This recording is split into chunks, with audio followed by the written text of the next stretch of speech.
So guys, New Year's is coming up, and New Year is a pretty important topic for me because 3 years ago, I had stopped drinking for about 8 months. Things were going well. I had a business, making money at the last year of my degree. I had a girlfriend, had a car, had a place to live, and it was actually in a New Year's Eve party that I had that voice in my head where I started seeing the other people drinking and having what looks like a good time. And that voice in my head got louder and louder and louder. Just have one, go on, you can control it now, you can go back to moderation, and so on and so forth. And basically it was a New Year's Eve party that led me into this spiral of a relapse, which ended up with no money in the bank and so on, as you guys already know. So I've just got a few words for you guys of what to avoid coming up to this New Year period. Because this New Year period, I think that is probably responsible for a hell of a lot of relapses. I think a lot of people find this a difficult time. So I just want to share a bit of insight into how you can avoid any kind of relapse during New Year. Now, it's highly likely that you may go to a party at New Year's Eve and people are drinking, right? It's almost inevitable. If you go out at New Year's Eve or you go out around the New Year time, alcohol is going to be there. Now, the thing that I really want you to understand, and the thing that I'm going to remind you of, is that the people that are drinking alcohol are not doing anything fun. They're not doing anything admirable. They're doing nothing but drinking a poison, right? And everybody's going to appear like they are having a fantastic time. And a lot of these people will have a drink in their hand. So what I want you to do is I want you to understand this perspective. I want you to see those people as having a good time because it's New Year, right? New Year is a very enjoyable period of time. It's in a celebration. You're celebrating the year, you're celebrating the new year.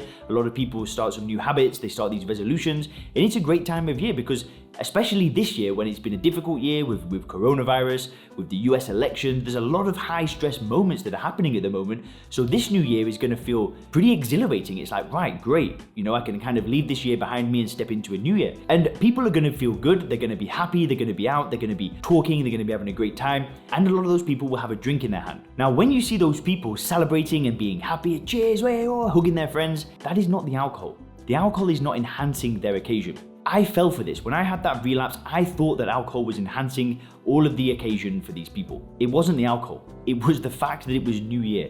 It was the fact that it was like a new chance, a new year, a fresh start. That's why everybody was happy.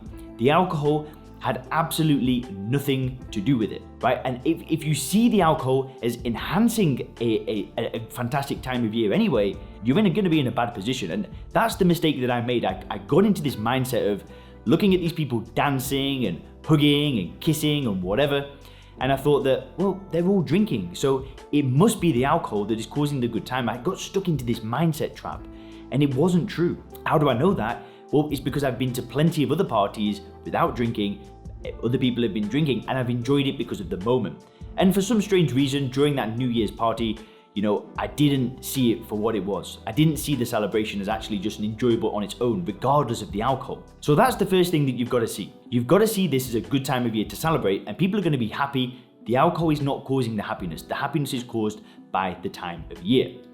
Now, if you're able to see that, if you're able to understand that, and if you're able to just, understand that that's about to happen, you're going to be in a place where people are going to be happy, spirits are going to be high, and people may be drinking, well, you're already kind of setting yourself up for any kind of chatter that may go on in your head, any kind of little, doubt or talk of just have one. Well, you can understand that it's not the alcohol that's enhancing the occasion, it's just the occasion itself. Very, very important thing to remember. Now, the next thing that I want you to understand when it comes to seeing these other people drinking and appearing like they're having a good time with alcohol is I want you to see those people as delusional, right? And it's not a criticism of them, it's not their fault. They've bought into the illusion that alcohol is enhancing their life. They've bought into this idea that drinking a poison is somehow a good thing, right? So when you see that, don't look at those people and wish that you could be like them. Don't wish that you could fall for a gimmick, fall for a trick, fall for one of the biggest confidence tricks ever, right? You want to look at those people and almost feel pity, feel bad that they have to destroy their body, destroy their health to have a good time. Now, the reality is it's when you actually stop drinking, that's when the good times are here. That's when the real happiness comes. It doesn't come when you're drinking, right? It comes when you don't drink, when you don't rely on a drug anymore. That's where real happiness is. And that is what happened to me when I stopped drinking and I went through the reframing process that I talk about. I found true happiness. This whole new level of happiness now. Because, when I was drinking, I thought that it was making me happy. I thought that it was enhancing these occasions, making me relaxed, making me feel more confident. And really, it actually destroyed all of those things. It had an adverse effect on every single area of my life. And any kind of belief that I held onto that was like an advantage, well, I looked at it, I broke it down, and I realized that, well, none of it's really true at all. Happiness lies when you don't drink, right? That's when the real happiness comes to you. So when you see these people drinking and looking like they're having a good time, don't look at those people and wish that you could be like them. Look at those people in pity. Look at those people and see reality for what it is. See them as drinking a drug, thinking that it's a good idea, because it really isn't a good idea.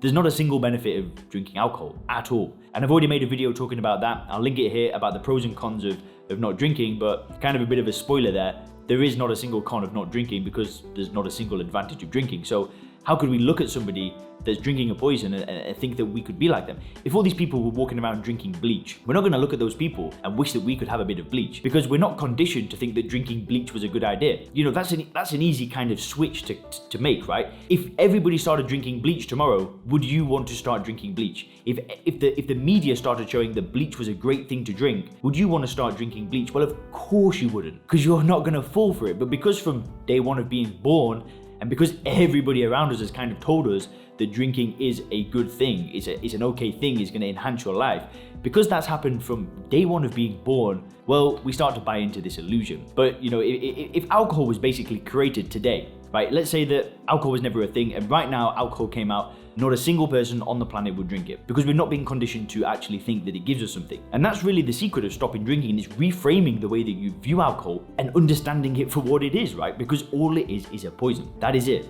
There is nothing else to it. It's a poison that's used for cleaning, used for fuel, used for as a mild anesthetic. There's nothing else to it.